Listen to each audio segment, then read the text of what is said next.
You say I make you nervous, a tragedy, I'm a beautiful BTS News Today, Los Angeles.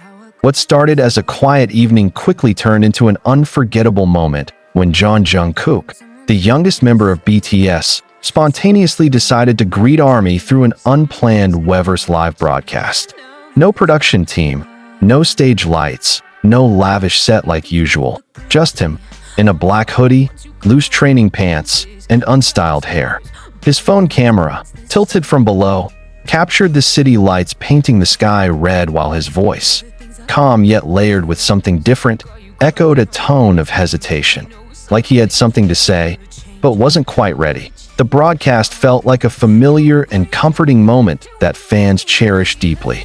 Jungkook strolling slowly through the city streets, casually greeting passers-by who had no idea they just walked past a global superstar.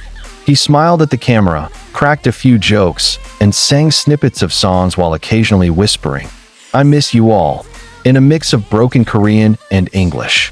But something about that night was different. His eyes often wandered away from the camera, scanning the surroundings, as if he were waiting for something or someone.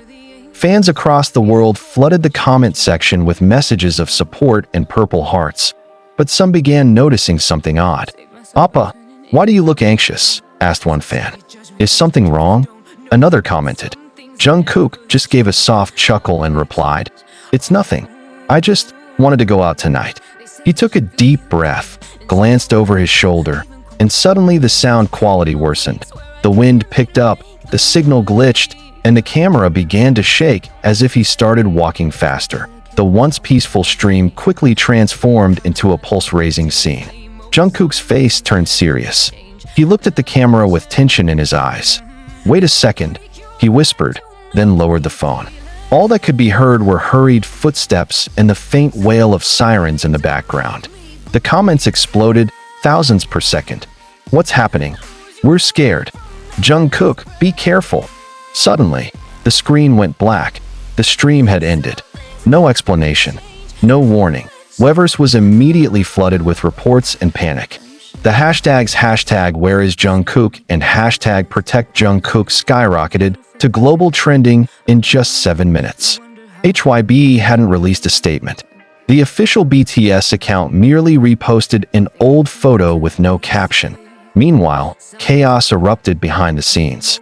According to a staff member who requested anonymity, Jungkook was supposedly on rest before his next concert rehearsals, but he had insisted on stepping out that night.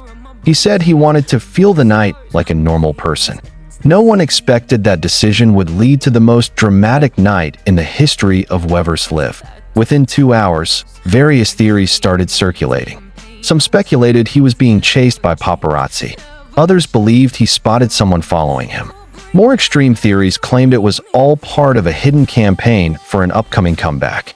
But all those ideas crumbled when a pedestrian anonymously uploaded a short TikTok clip.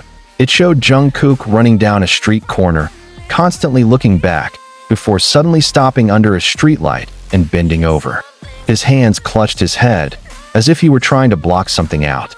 In the video, a faint female voice is heard yelling, "Jungkook," and in the very next second, Jungkook collapsed. That it's still unclear whether he tripped, fainted, or something worse. The pedestrian's phone shook and the recording cut off. The video lasted only 9 seconds, but was enough to break the internet. Rumors started swirling that Jungkook had fainted and was carried into a mysterious black vehicle by someone in a hooded jacket. Some claimed they saw Jimin not far from the scene. The idea of Jimin's involvement sent fans spiraling. Why would Jimin be there? Was this part of a plan they had made in secret? Or did Jimin know something the public didn't? 3 hours after the broadcast cut off, HYB finally issued a short statement. "Jungkook is safe. Thank you for your concern. We will share more details after verifying the events of tonight." But there was no explanation about what made Jungkook abruptly end the stream. No confirmation if he actually fell or was simply hiding from something. What raised eyebrows even more was that Jimin was seen leaving a building in downtown LA about an hour after the incident, wearing a similar hoodie and cap as Jungkook, and avoided answering questions from chasing paparazzi.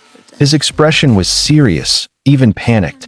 Fans started piecing together previous moments, particularly Jimin's live last week, which ended abruptly after he looked at his phone and softly said, "I have to go." Was that the night they started planning this?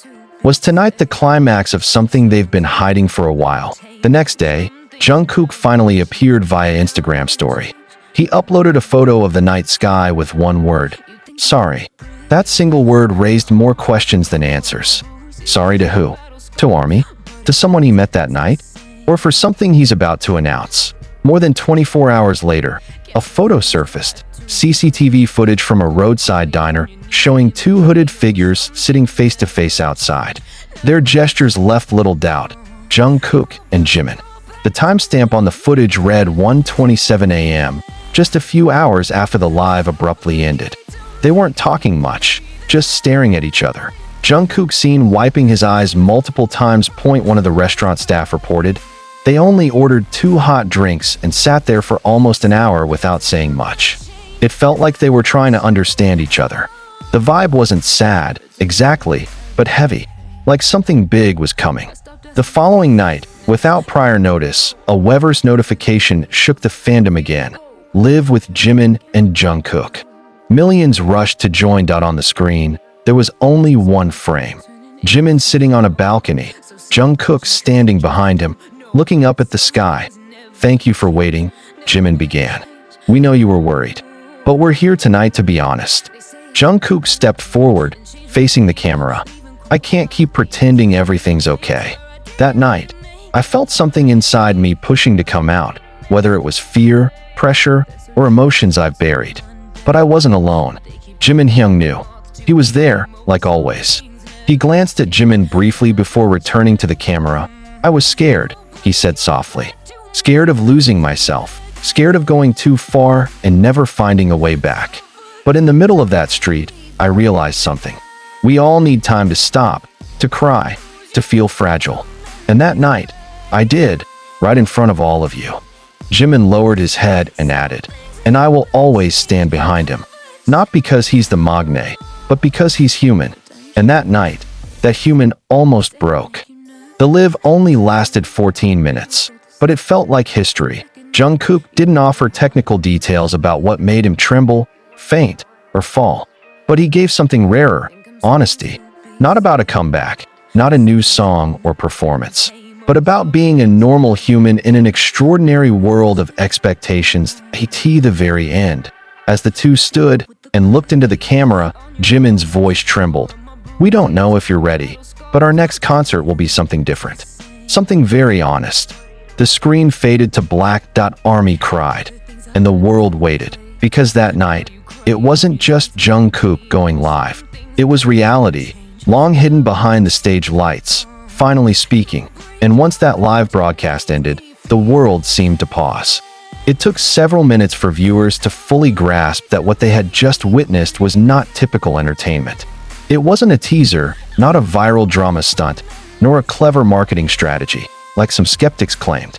It was a raw moment between two humans who had spent years at the top of the world, finally revealing their deepest truths, unscripted and censored, while social media was flooded with comments and tearful messages from fans. One name began surfacing again in rapidly growing theories. HYB. Why didn't such a massive company issue a clear statement? Why let Jungkook walk alone that night? And why, even on the second day, were there no posts from any official accounts addressing the event that nearly caused a fandom-wide panic? They say I should feel guilty and change my ways.